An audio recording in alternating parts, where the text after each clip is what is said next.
Gerard Ryle is the director of the International Consortium of Investigative Journalists, which is the organization that received and investigated the leaks. And he's joining me now from Washington.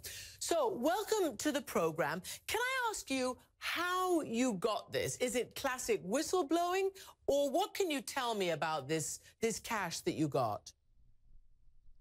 Well, the cash was actually obtained originally by a German journalist called Bastian Obermeier from Süddeutsche Zeitung, a newspaper in Germany.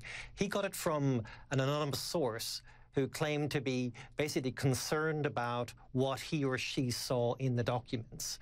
And of course, the documents started as a trickle, but turned into a flood and a torrent in the end. So is the source from Mossack Fonseca?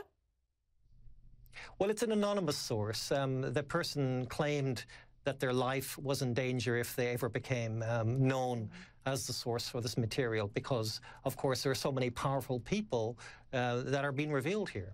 So before we get to the people, do you have any doubt, and then tell me about your role in helping shepherd this into the light, do you have any doubt about what has been uncovered? Are you 100% convinced of the accuracy and authenticity? Yes, we're convinced because of there was a smaller leak before we managed to get these documents. It was actually a smaller leak of documents from Mossack Fonseca. And in fact, that leak was given to the German government. In fact, the German government bought the information, and then subsequently other governments around the world, including the British government and the US government, were offered those documents.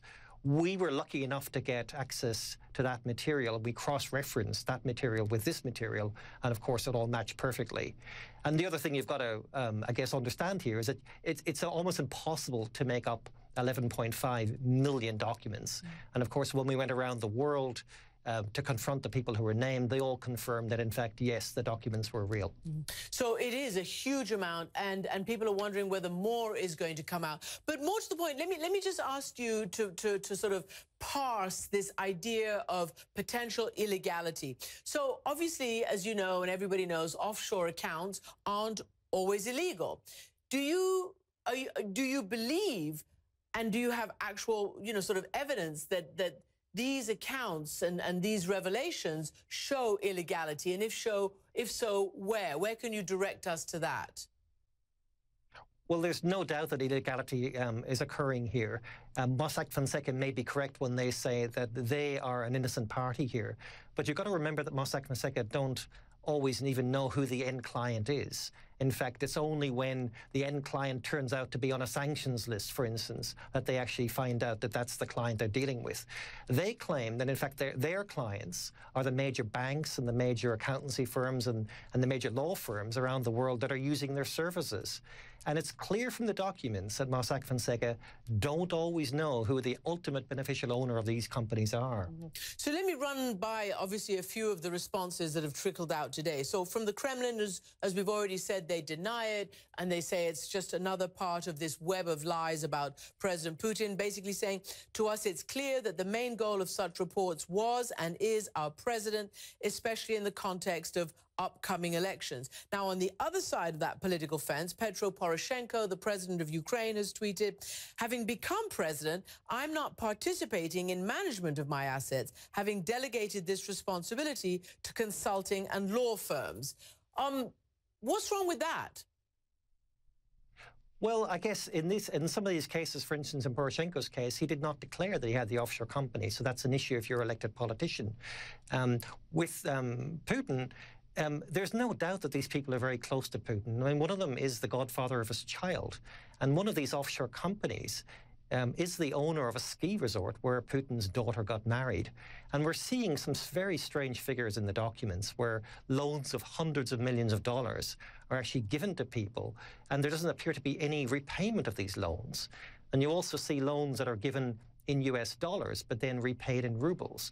Now, if you're going to invade Crimea, you would know that the ruble is about to go down. So it's a very strange way of doing business. And I certainly think that these documents, if nothing else, they raise an awful lot of questions. Well, questions that some would like to see answered. For instance, the president of France. Let's just play what he said.